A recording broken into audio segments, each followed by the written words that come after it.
Good evening. I'm going to call this meeting to order. This is the City of Hudson Public Works Committee. We're meeting on Wednesday, March 8th at 5 p.m. And my name is Joy Knudsen. I'm going to call the roll this evening. One of our council members is appearing by video link. So I will call the roll. Mike Kennedy. Here. There he is. Hi, Mike. And Sarah Brooke. Here. Okay, great. We have all of our council members. Also like to introduce our Public Works and city staff here tonight. Michael Moraz is the director of the Public Works Department, and Deb Andrews is his executive assistant. And then also we have Erin McPhee Anderson here with us. She is the Hudson city engineer. So at this time, we're going to start with approval of the minutes from our last meeting, February 15th. Any comments or suggestions or changes? I'll move to approve. I'll second. Okay, motion and seconded to approve the minutes. All in favor, say aye. Aye. Aye. Opposed? Okay, thank you very much. We're accepting the minutes. At this time, we do have sort of opportunity for citizens to come forward and to discuss issues with us, open comments, but there is no one present tonight, so we will not have that part of our agenda. I did want to just take a prerogative here, a brief moment to ask Erin McPhee Anderson to tell us, this is her second meeting with us. She's been on the city staff for about a month, and I just thought it'd be nice to hear a little bit about your background, Erin, and your training and work experience and your interests. Oh, sure, yeah. So I'm Erin McPhee Anderson. Like Joy said, I'm the new city engineer for Hudson. A little bit about my background. I graduated from North Dakota State University with a degree in civil engineering. And my work experience includes 8 years working in the Twin Cities at a consulting firm. And we specialized in transportation projects. So I worked on transit and municipal projects for communities all around the metro. And that's a little bit about myself. I live in Hudson, so I'm very excited to be working here. Welcome. Yeah, Glad thank you're you. here. Welcome. Yeah. Yeah, we're very glad to have you. Thank you, Erin, and look forward to learning from your expertise and your input. Thank you so much, and glad to have you here this evening. Okay, so let's start with our first item, which is stormwater maintenance for 2023. Michael Moraz, would you like to give us that report? Yep. Thank you. So every spring, I bring forward a list of projects that we are looking to accomplish related to stormwater. That can include anything from pond maintenance to infrastructure improvements, and that means catch basin repairs, manhole repairs, replacing pipe, inlets, outlets, outfall, so on and so forth. And it's based on the projects that we have in the hopper for the 2023 season. Road reconstruction projects is also based on some of the inspections that we do out in the field from the previous year. We go out and inspect all of our BMPs. And so Chad Christensen, our stormwater inspector, puts together a list of all the improvements that needs to happen. And then also based on some call-ins or so on and so forth that we run across throughout the year. So tonight, I'm just going to walk through the projects that we've identified as staff, explain what we're doing with each project to the Public Works Committee, answer any questions that you may have, and go from there. So the first project is related to the 3rd Street Hill reconstruction. So obviously, we just approved the bid for the reconstructing that 3rd Street Hill behind the old fire hall. The $30,000 estimated expense is to replace catch basins, some storm sewer piping, so on and so forth. The good thing about 3rd Street Hill is there's a lot of grade there, so we don't have a lot of pipe in the ground, which is why it's such a low number compared to the next project on the list, which is Laurel Avenue at $100,000. So that's the first project, is using the stormwater utility funds to help fund those stormwater improvements with that project. Okay. Second project on the list is the Laurel Avenue Mill and Overlay. We're going to be discussing that at this next agenda item. That one is a little more in depth. There are several intersections that need to be updated where we have manholes that are accepting 5, 6, 7 pipes into one manhole structure, and try to reduce that number and make it more what would you say, Aaron? Just easier maintenance in the future. Yeah, easier maintenance, yep. Yeah, better flow into the structure, so on and so forth. So there's also manhole replacements, or manhole structure replacements, ring adjustments, catch basin replacements. And so those, Aaron will walk you through those improvements on the next agenda item. So that's item number 2 that we look to use stormwater utility monies to maintain this season. The third one on the list, and I included some photos in the packet, is Prails Trail. Prails Trail is located on the north side of town, adjacent to the Lake Malibu. It is a very steep slope, kind of like 3rd Street Hill. And the reason why it's on this list is we are running into the same issues with this street that we did with 3rd Street Hill, where water is penetrating the asphalt mat and actually undermining the hillside, and we're starting to lose the road, and it's starting to slough down the side of the hill. So, like I said, I included some photos in the packet showing some of that debris that's being washed out underneath the road into the adjacent residents' yard.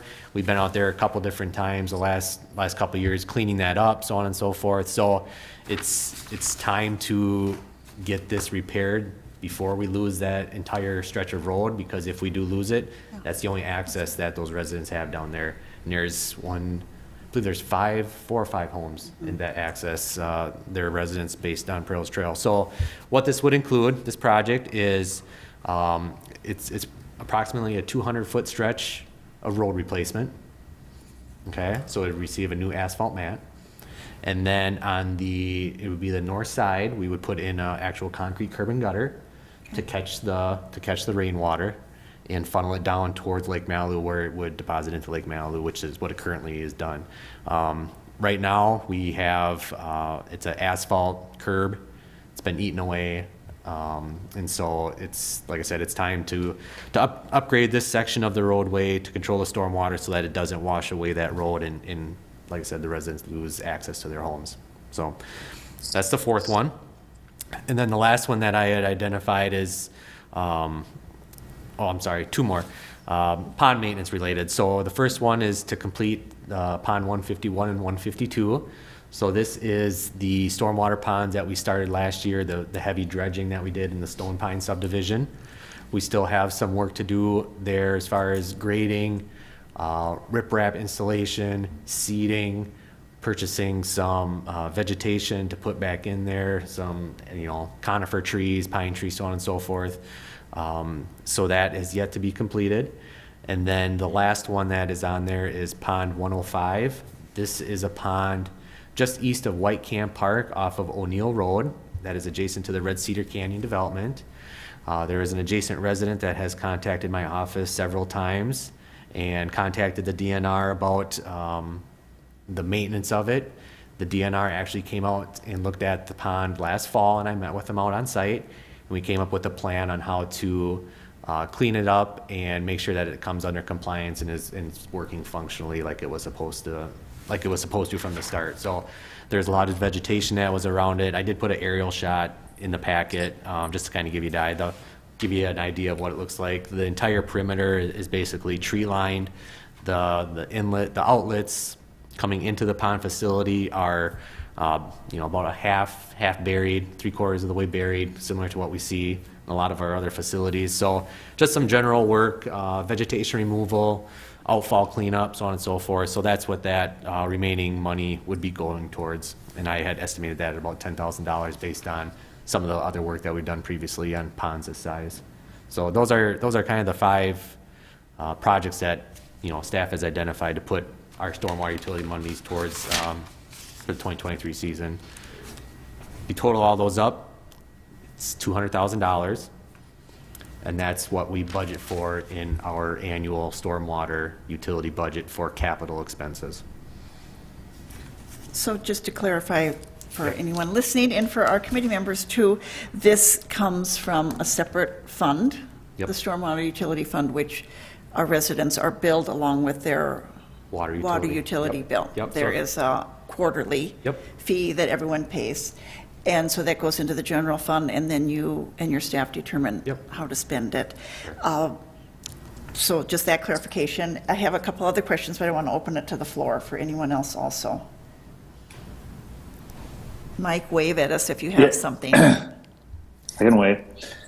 Mike, I have a quick question. Out of that 200,000 and these, all the different types of work you're gonna do, approximately how much of that is just city staff time and working on these projects? Obviously, we're not gonna do the asphalt ourselves, but again, kind of just so everyone knows, when you're working on those ponds, it's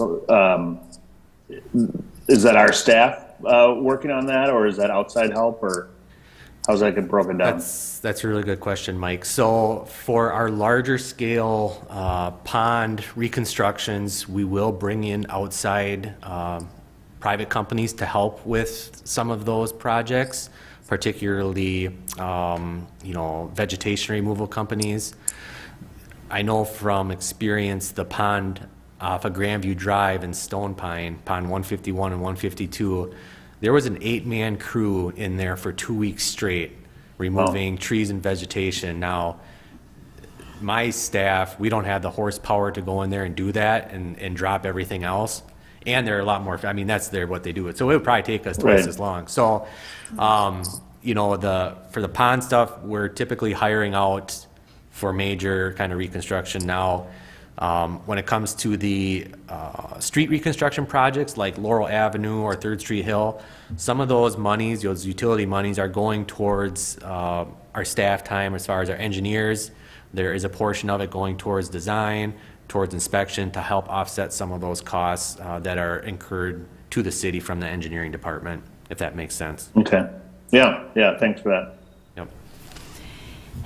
On the portion that's Laurel Avenue in the City Hall parking lot, how much of that is approximately Laurel Avenue and how much of that is City Hall parking lot? It's a great question. Aaron, can you bring that up? I can see if I can, let's see. And I'm just wondering, with this being, the stormwater maintenance, is the City Hall parking lot a huge area of, I know it's not in the greatest shape. I know we have a lot of spots in our community that we're working to shore up. How did we pick that kind of as a priority over some of the other areas? Do we feel like there's a lot of drainage that's causing issues in our river? Just wondering that. So for the City Hall parking lot in particular, on the far northwest corner of the lot, there is a catch basin manhole structure directly underneath the steel staircase that accesses the backside of, it's not Noki's, but it's the building to the west there. It's a blue kind of steel staircase, if you can kind of picture it. If you go look out there, the sidewalk or the panels that steel staircase is sitting on is directly on top of the manhole structure, and it's starting to settle and break apart, and there's like a 1-inch gap in between the sidewalk panels. And so the whole structure is kind of starting to settle. And so we're running into problems with, trip hazards and just water infiltration going into areas where it's not supposed to go. Yeah, is that underneath the stairwell? Is that what you're saying? Nope, it's right on top, right? It's right on top. Yep, Okay. yep. And the manhole structure is rather deep because then the storm pipe outlets Okay. into the alleyway about 15 feet below. So needless to say, if we go forward with the City Hall parking lot, we would look to redo that area to shore that up so that we don't run into problems into the future. And that's why it was included. So Aaron, did you? Yeah, I don't have an exact number. That's not exactly how we split it up because we just put storm sewer in a separate column Okay. for the whole project. But I think based on the improvements to the storm sewer specifically, we are only going to mostly adjust or replace kind of the top section and like the grates that you see on the road, on the outside. And so I think only about maybe 10% Okay. of the total street funds, I think was just going to the parking lot. And it's really just going to that storm Yeah, water? that structure. So it's not the actual parking No, lot? no. Okay, thank you for that clarification. Yep. So the bulk of it, and this is all money that comes from the water utilities designed, or that's earmarked for us to apply towards making sure we're taking good care of our stormwater sewers? Correct. Okay. Yep.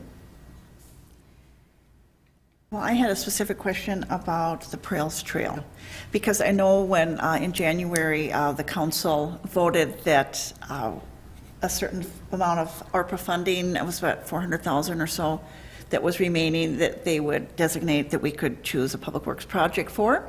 And so that Trails Trail was on that list because I know you were concerned I then about the stormwater sewer. So I definitely understand why you want to repair that. Is there any advantage? I mean, do you think we should push ahead and as you're looking at it more now, do you think it's important to fix that street this year as well? Perhaps with that ARPA, I mean, I know we have to still get it bid and Yeah. we probably can't get it done this year. Is this the most urgent and is it still efficient to fix it and then another year come in and repair the street? Is that a sequence that makes sense still? I see what you're saying. So what I would say to that is, in my estimation, in my professional opinion, I feel like if we don't do something this summer, that we will have a higher likelihood of losing that road just based on what I've seen out there, the undermining that has occurred. If we don't feel comfortable including it now, this is something that we could not include, the Trails Trail, and based on our conversations that we have as a council at that work session, if Trails Trail isn't chosen to be used or to be fixed with those ARPA monies, then I would maybe bring this back to Public Works Committee for review to use stormwater dollars to be put towards to fix it, to repair it. Because the other thing too is, Aaron, maybe you can answer this question. We could repair that 200-foot stretch using stormwater utility funds, and then outside of that work scope, we could use, ARPA funds if it were a year later or something like that. We could just, Yeah, we could, Well, and so my question, I'm not doubting that we need to do the Yeah. stormwater, because I think that's so important, and obviously the lake right there, which flows into the river, we're all responsible and want to be responsible for that. So I'm not questioning that we have it on this list, I'm just wondering, do you have a more urgency that we should also do that street this year? Oh, I see what you're saying. That's what I'm trying to say. Yeah, Or yeah. if we fix the storm sewer and everything's great this year, but maybe it's 2 years from now before we can Mm-hmm. really work on the street, does that harm the sewer that we've just placed in, or it's not a problem? No. It wouldn't. In other words, you're not better that it's all done seamlessly at one time. No. That's not required. yeah, we wouldn't have to re-go in and Anything. replace. Okay, so no, I definitely, and I think it's a priority, and as you said, we have these funds Yeah. set aside, so I'm not objecting to that. It was more, I was wondering, so I didn't express myself very well, sorry about that. No, that's fine. That, should we really emphasize that street as Sure. we're going forward? And I realize it's not on the bid list or anything yet, Yeah. so we've got a ways to go there. Yeah. Anyway. I just didn't want wanted to your take the input. chance where at the work session, if the Common Council doesn't prioritize, Malibu Drive and Trails Trail, that area, that this stretch of road wouldn't get neglected and be left alone for another year untouched. That was my concern. So I just wanted to get it in front of in front of the Public Works Committee to have you at least be informed of this is a very urgent need and we need to address it this summer. Thank you. Yeah. That makes sense. How about you, Mike Kennedy? Anything there? I don't know if you're waving at me or not, but. No, I just unmuting. No, that sounds good. Thanks for the detail, Mike. So I'll move to approve the 2023 stormwater maintenance project. I'll second that. Okay, we have a motion and a second that we would adopt the proposed 2023 stormwater maintenance projects as listed and discussed. All those in favor, or any further discussion? Okay, all in favor, say aye. Aye. Aye. Aye. Opposed? Okay, thank you, we've passed that, and we'll move forward there. So under new business, item B, discussion and possible action to approve the plans and specifications for Laurel Avenue, City Hall parking lot, and Lakefront Park Trail reclamation project, and authorize putting out an ad for a bid. So. So I can would go you like to over take that one. Thank you. Appreciate that, Erin. So this project is to do a pavement reclamation on Laurel Avenue from Blakeman to 11. So that would kind of finish the stretch all the way from 3rd to 11th, the project that was already bid, the 3rd Street Hill project. We are proposing to do a pavement reclamation due to the existing condition of the pavement. Since it's in poor condition, it needs more than just a mill and overlay, so we'd like to do the reclamation on it. This section of roadway, we would also do some utility improvements. So like Mike mentioned, various improvements to the storm sewer. I don't know how much detail you want me to go into on that. One thing that I will mention that would be a little different than what's out there today is we would like to propose adding some pavement markings. So adding a center line and some shoulder striping to delineate kind of the drive lanes and the parking lanes along the road. So that would, we are doing the pavement marking all the way to 3rd, so then the pavement markings would just continue all the way to 11th. It is a collector road, so it has a little more traffic than just the local roads, so that's one reason. So we would do 11-foot lane with 7-foot parking lane, so that would be a nice way to delineate that, kind of have a little traffic calming effect in that area. And so that's Laurel Avenue. Also with this project, we would be doing the City Hall parking lot design. So that would actually be a full reconstruct of the pavement based on how poor a condition it is. It's really settling, so we want to kind of remove all the current asphalt and base material. Have the ability to regrade it as necessary for some ADA areas and just grading around the catch basins. And we would redo the little kind of strip of sidewalk along the City Hall parking lot. We would redo that. We'd add some curb and gutter on both sides, actually. On the other side of the parking lot right now, as you can notice that the fence along the retaining wall has been hit by vehicles. So we would add some curb and gutter to add a little bit of a barrier, I guess, so that hopefully that fence doesn't get hit more in the future. And then we are proposing to restripe it. It will look very similar to it is today, but if you look at the plans, kind of the middle aisle is striped a little bit differently.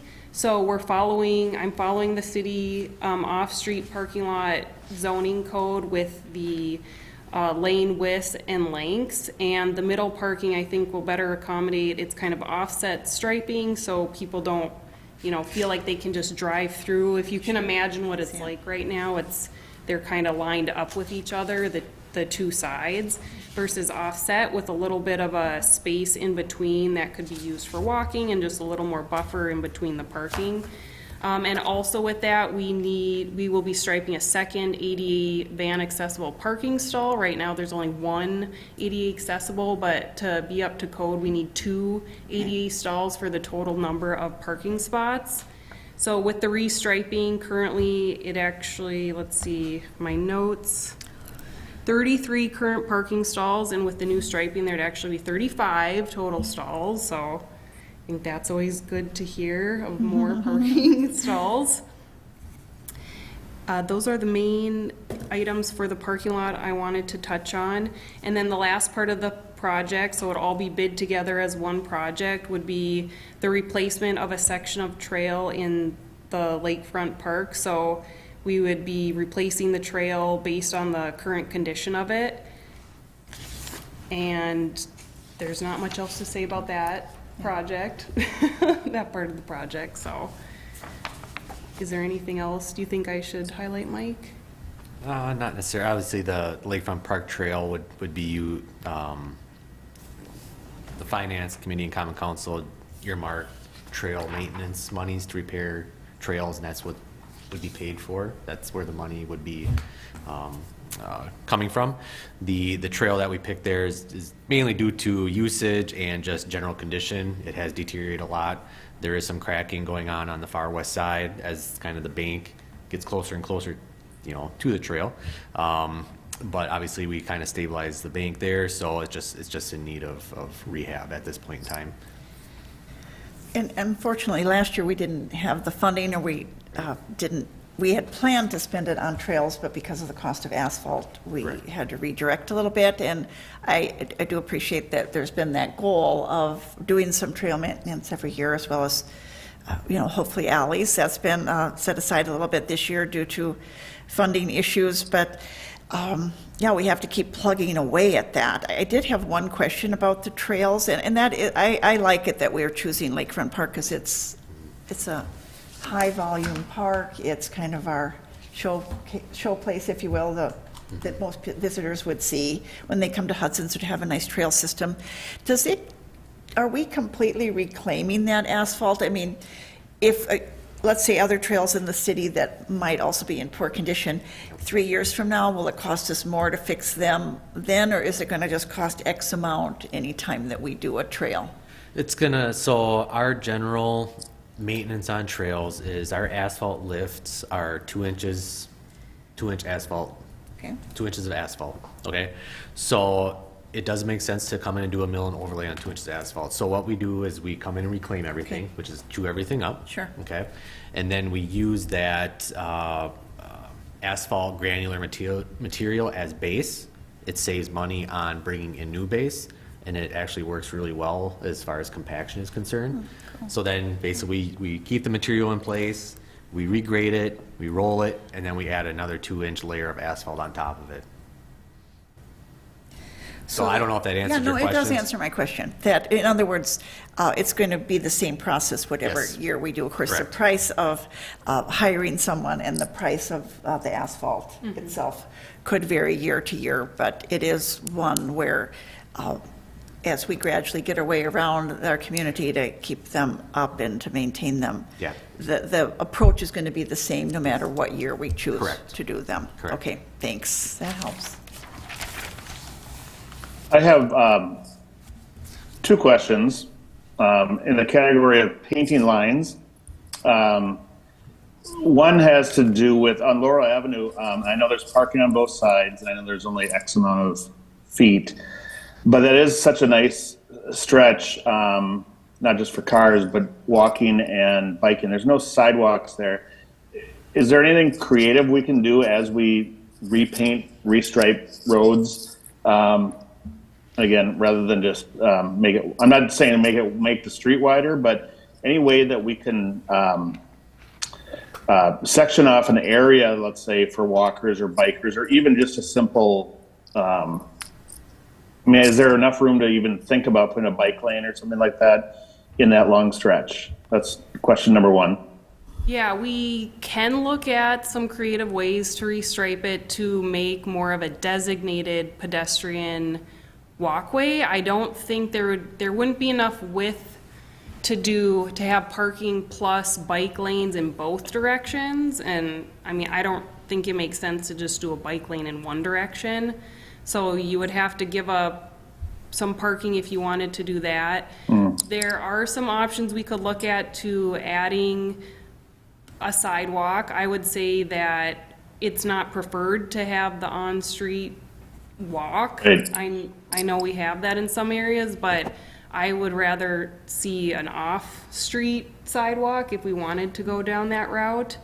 There are some opportunities if we wanted to look at reducing or eliminating parking on one side. We could definitely look at keeping parking on one side, potentially sectioning off more of a safer walking area kind of on the other side of the parking, which I don't think is seen in Hudson, but I can come up with some more information on that.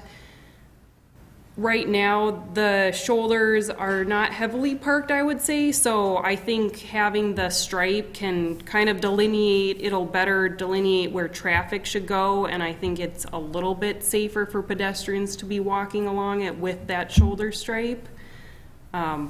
So Right. a little kind of sneak peek behind the staff door, Mike, is Aaron actually put together a couple different plans, striping plans for the exact same question that you just asked, pedestrian accommodations, and one of them was having kind of a designated pedestrian walk like we have on 11th Street, but in addition to a solid white line, it was actually like a solid white line, and then there was like a 3-foot section 2-foot buffer. 2-foot buffer with dashed striping all the way down from Blakeman to 11th, and then another solid white line. It was like cross-hatched the entire stretch.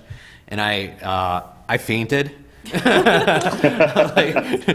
how are we going to maintain this? So, we did have a lengthy conversation about that, and we kind of came to a general agreement, and this is what you see here is how she has it presented. But obviously, we're just making recommendations. If I just want to make sure that if we do decide to make particular pedestrian accommodations with striping, that it would have to be accounted for in paint budgets or hiring someone in Okay. to come in and stripe it into the future. That's all. Yep. Right, and I didn't want to go so far as say, hey, let's rip up all the yards for the sidewalk. That's a totally different discussion.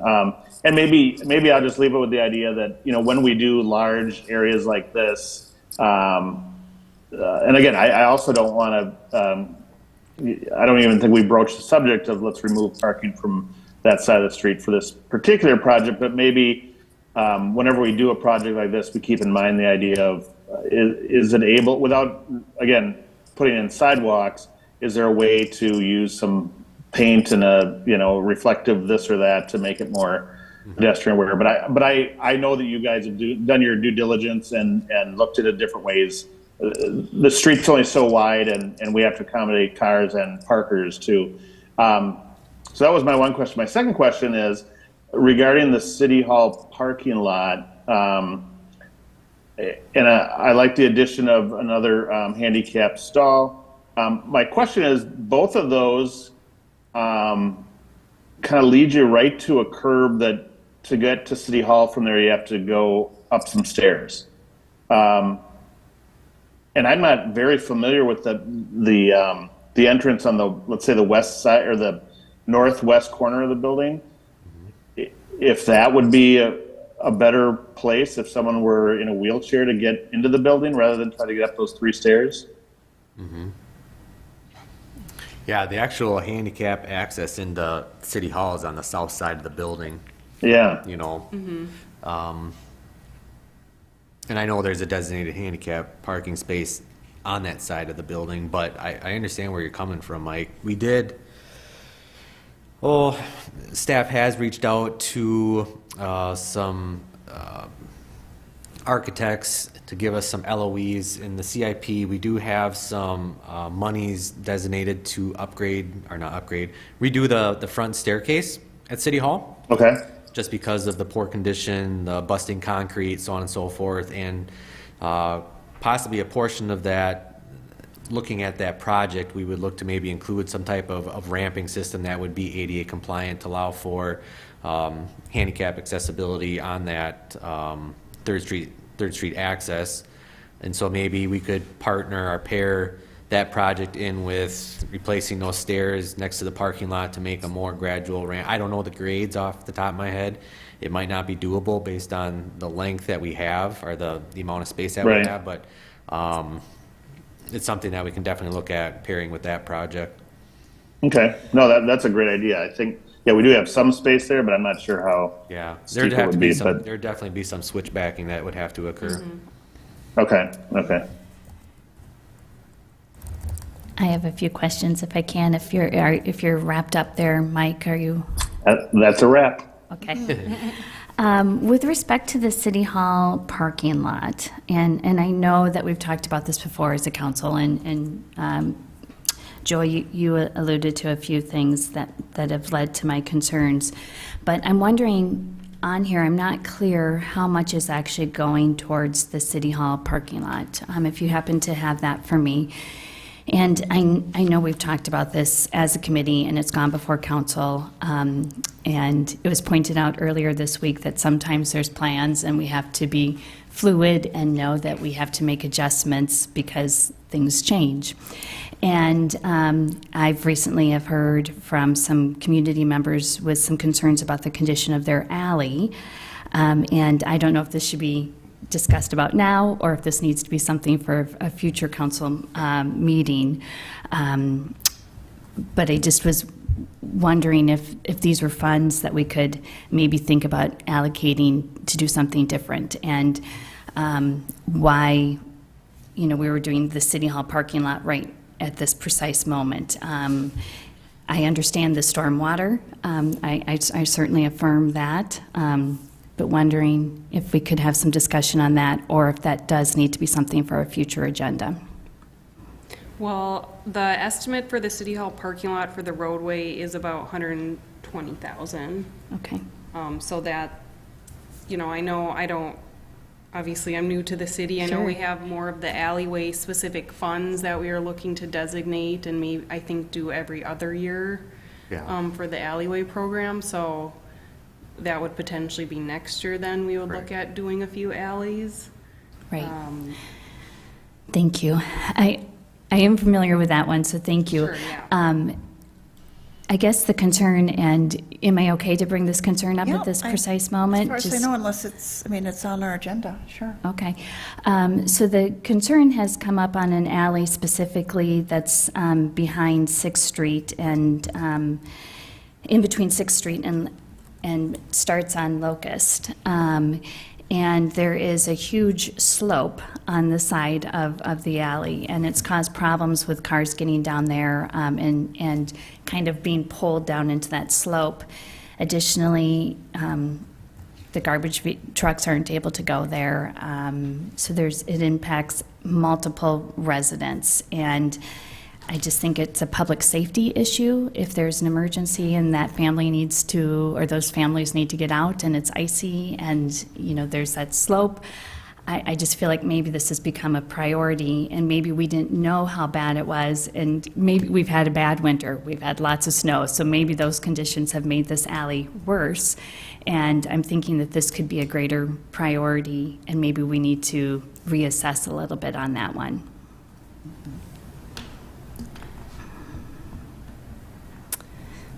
Well, I am familiar with the alley that you're speaking about because I was copied on an email and spoke with that resident also, and I definitely understand that frustration.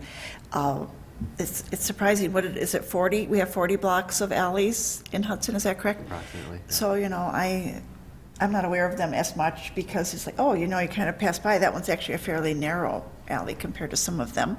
Because I did go there, and I don't know, I'm certainly not here to say that I know that it's in worse shape than others. Obviously, it's been highlighted to us recently, and that is a concern. I understand that, and certainly a significant cost. I think it is going to be something that's important for us to talk about as a full council, because while it's primarily in your districts here that the alleys are existing, and That so is it's true. your constituents That is true. bringing it forward to you. I do think we have a special assessment policy right now that the entire cost of the alley maintenance is borne by the city. And that does, while that favors the resident, takes some burden for them, we could do twice as much with the appropriated funds if we were assessing the homeowner or the property owner for part of it. And so that has been a challenge in the past because you know, there's cost, there's a significant cost, and it comes on their tax bill. So again, I don't know how deep we should go into this today since it wasn't specifically noticed.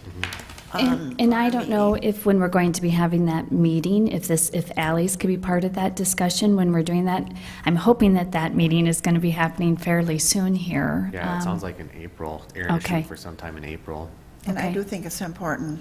It's a good topic, absolutely, that we need to address, because it's, again, I just want to say our unique and historic Hudson, which we love, Right. has some features like that are challenging, and maybe they're showing their age Right. over some years because of, you know, So the way they're built, perhaps. I for don't know. that particular alley, I know which one you speak of as well. So last year, we did some alley work next to St. Patrick's School, adjacent to it. Right. And just to give you a rough idea, it was about $35,000 per block. Okay. Right. The alley that we're discussing now, by Sixth Street, is not a typical alley by any means, right?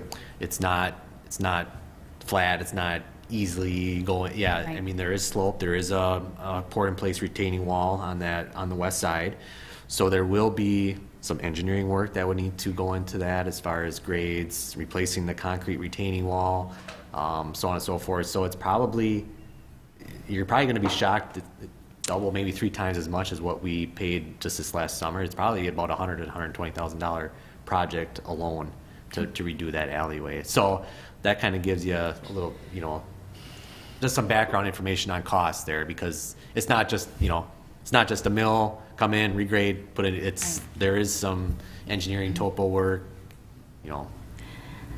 that goes on top of it. I appreciate Yeah. that additional clarification, and I think that's good for the community to hear as well. I just would hate to see there be something where the city would be liable when we know that there is public safety issues there. So I would feel remiss in doing my job if I didn't point out that concern that I have. And when we have residents that don't have access to the garbage trucks coming there and actually don't even have a pass-through to get the garbage there, and we have seniors that live in that area, you know, it poses a lot of potential concerns for me, and not only me, but I'm really actually bringing forward the concerns of the community members that live in that area. Yep. So I just, when I see that we're spending the money on the City Hall parking lot, and I think, while I acknowledge that it's probably smart that we probably need to do that at some point, I look at where the greater risk is and where we could have the most impact with our dollars.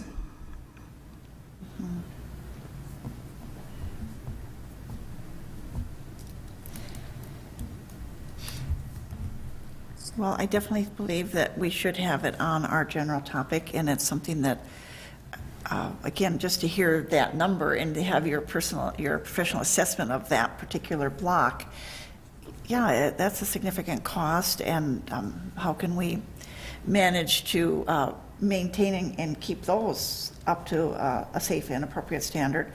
Meanwhile, our main traffic streets as well are needing that. So it's part of our ongoing challenge. And I think the more we talk about it, the better, so that we're all aware of it and understanding different parts of town. Again, like I said, I'm not as aware of the alley system because I don't live in that district and you do.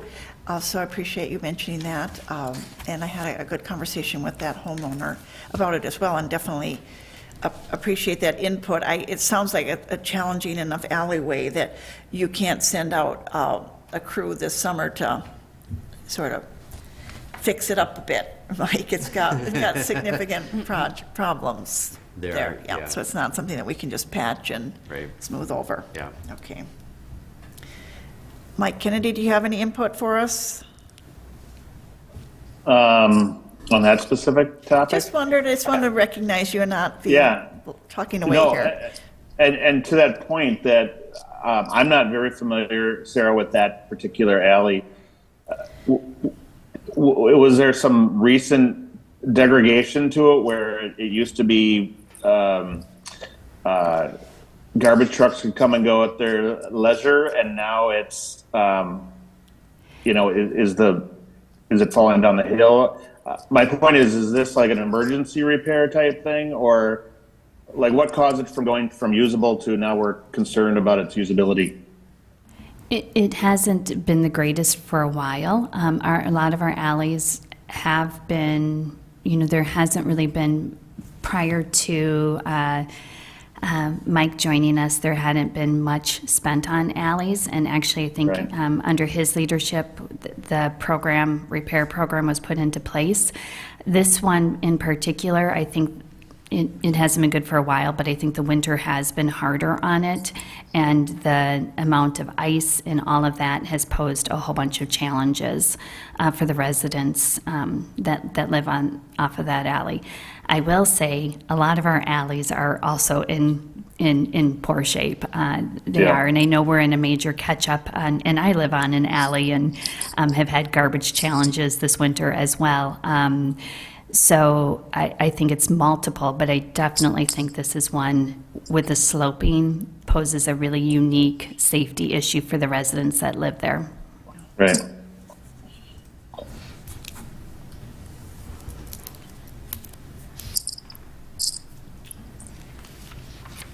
I just want to comment on the Laurel Avenue striping.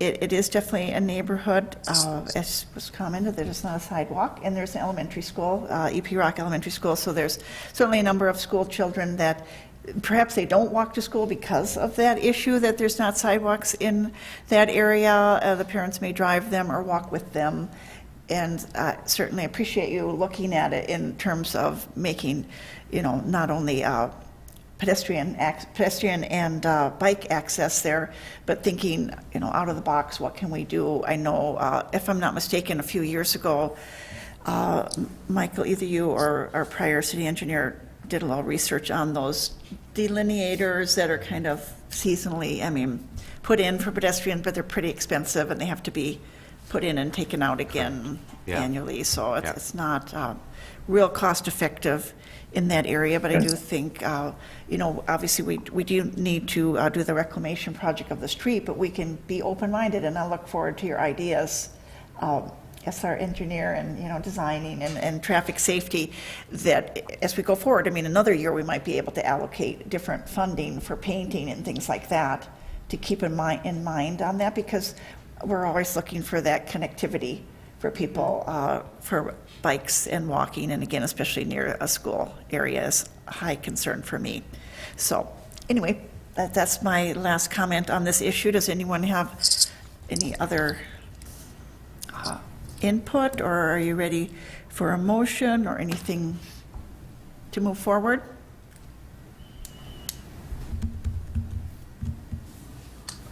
I'm good. I'll make a motion to approve the plans and specs for the Laurel Ave City Hall parking lot lakefront trail and authorize for bid. I can second that. Okay, so we have a motion and second that we are going to approve these plans, specifications brought forward today for Laurel Avenue, City Hall parking lot, and Lakefront Park Trail reclamation, and also then sending out further for bid so that we can move forward this season. All those in favor indicate by saying aye. All right. Aye. Opposed? Aye. Okay. And just for the record, I'd like that to be that I would wish that we weren't doing City Hall parking lots so that we can allocate those funds for something different. Okay. Thank you for your input on that, Sarah.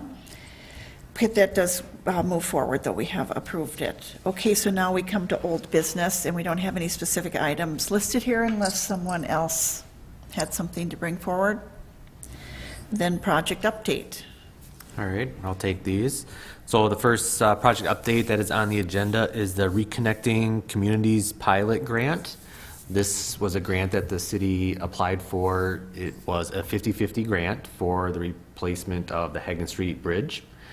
We were unsuccessful with this grant. Comes to no one's surprise. And so basically where we stand now is we still have another grant out there pending, BIP. Hopefully, I have it as a possible future agenda item in April that we would hear back by then as far as whether or not we were awarded that one or not. That one is an 80-20. So if out of the two, if we were to get one, that would be the one that we would want. We have that one out, and then I just submitted another grant for the second round of the RAISE federal funding for infrastructure improvements, and that one was due on February, the last day of February.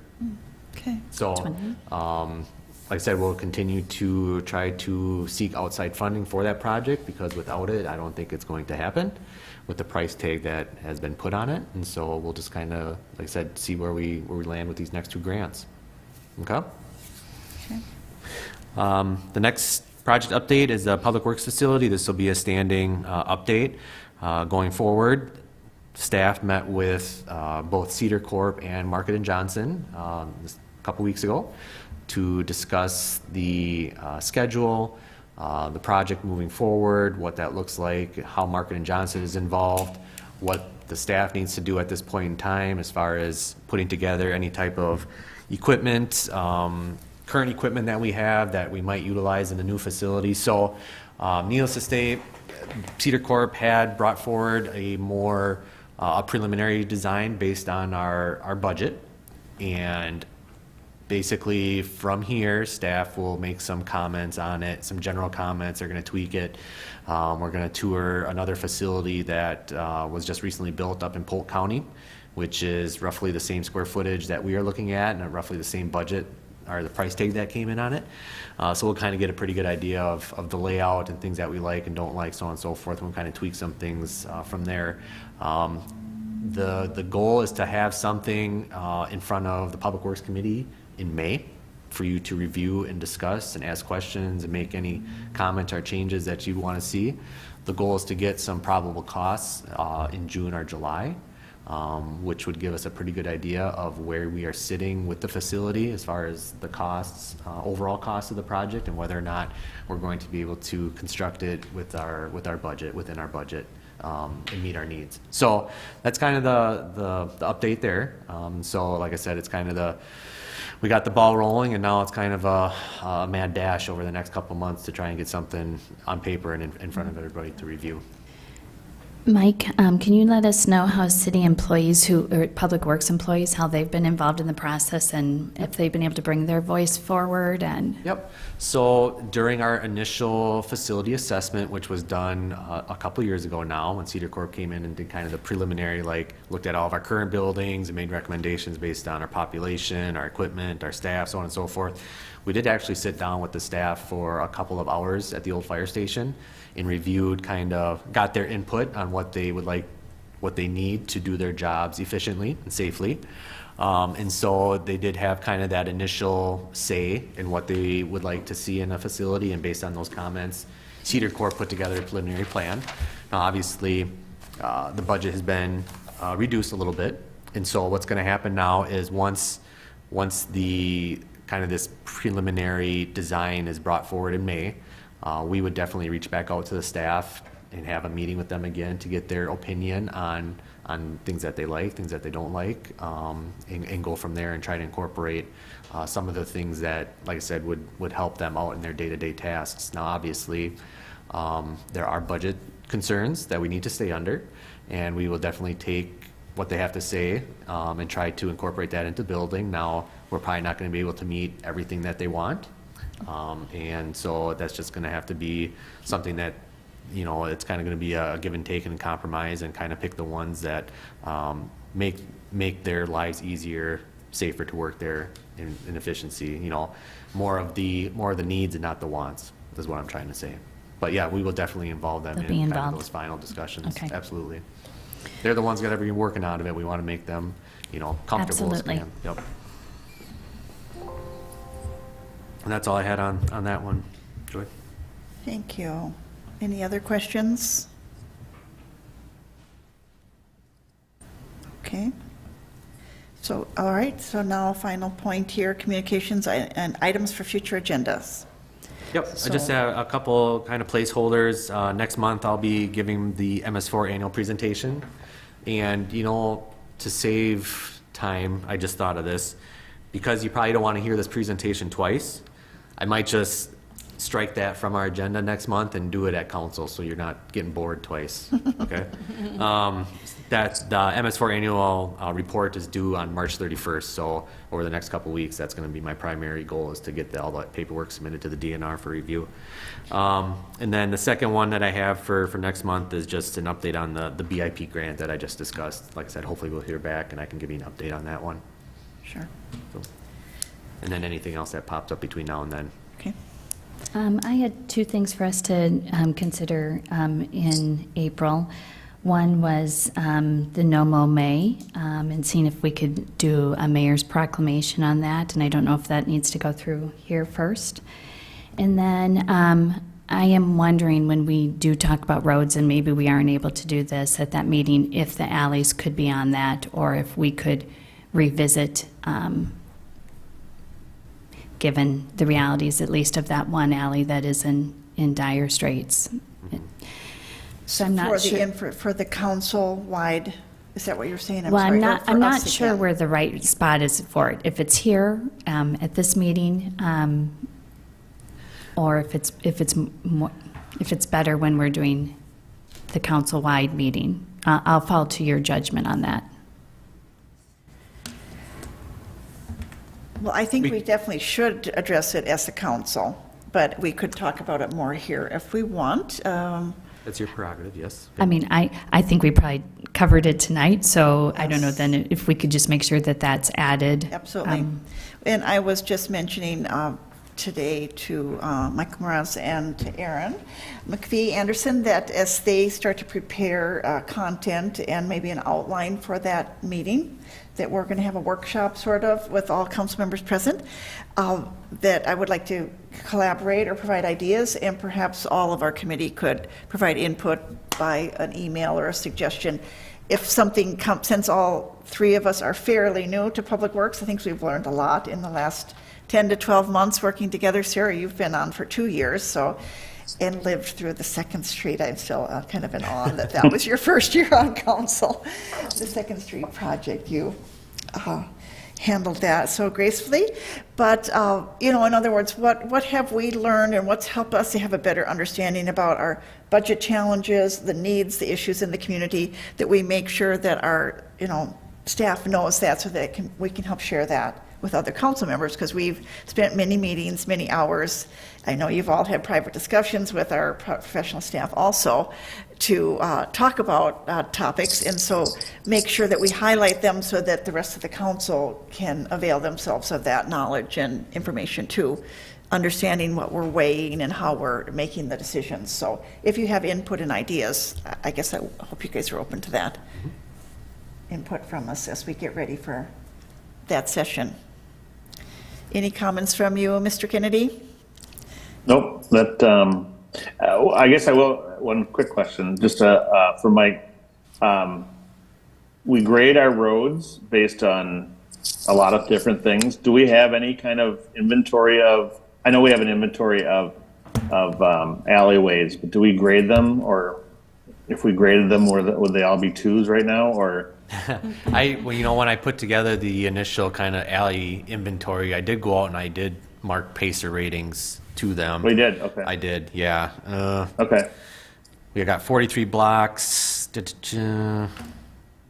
I didn't recall mean off to the put you top on of my the spot. head. I didn't know if you. Yeah, it's over half of them are like a 2. Yeah. Yeah, Okay. they're fairly rough. Yeah. Right, this is the challenge, and And Mike is doing everything within his power to correct this is it, and it's difficult. It is Yeah. definitely difficult. it's and really tough. They tend to be sort of forgotten until, you know, they're Very out of bad. sight, out of mind for some Right. people, but other people are dealing with it every day as they approach their home. And so I think that's definitely, I think we're going to, when we have that infrastructure meeting, where there's going to be council members who are going to want to talk about the 11th Street and Hagen Bridge, and we'll all have a party if we have a grant awarded before then. But, you know, we still have to address that, and partly of it is that we have a good understanding, and that therefore we can help residents, friends, and people that we know in town to understand how the money is being spent and how the decisions are made. So the more that all of us have that understanding, we might not all agree with the decisions and the choices of which to choose first and how to spend it, but to have that appreciation, I think it'll help our residents quite a bit. So I look forward to that, and hopefully that will be here. And it's a in great the time next to little have this workshop, because obviously the springtime is some of the worst conditions that we're going to be driving in, with pothole season, so on and so forth. So we're really able to get a pretty good idea of where a lot of our streets stand and the needs that are there, right? I mean, just driving up Vine Street in front by the high school, you know, it's just amazing how fast some of these streets deteriorate from year to year. So it's a great time to be having these conversations as a full council. Yes, I agree. So we will look forward to that, and I think we'll play a significant role in helping with that discussion, since we've had some background by our service on this committee. Are there any other items for future agenda? Anything else we wanted to discuss tonight? We covered it all here. How about you, Deb? You got everything you need over there? Yep, I do. Okay, thank you. All right, well then. I'll move to adjourn. I'll second that. Thank you. Motion and second to adjourn. All those in favor? All right. Aye. Aye. Opposed? Thank you. Same sign. Okay, we are now adjourned. Thank you for your attendance tonight. Appreciate the discussion. Bye, Mike. Bye, Mike. Thank you. Thanks, guys. Have fun. Have fun.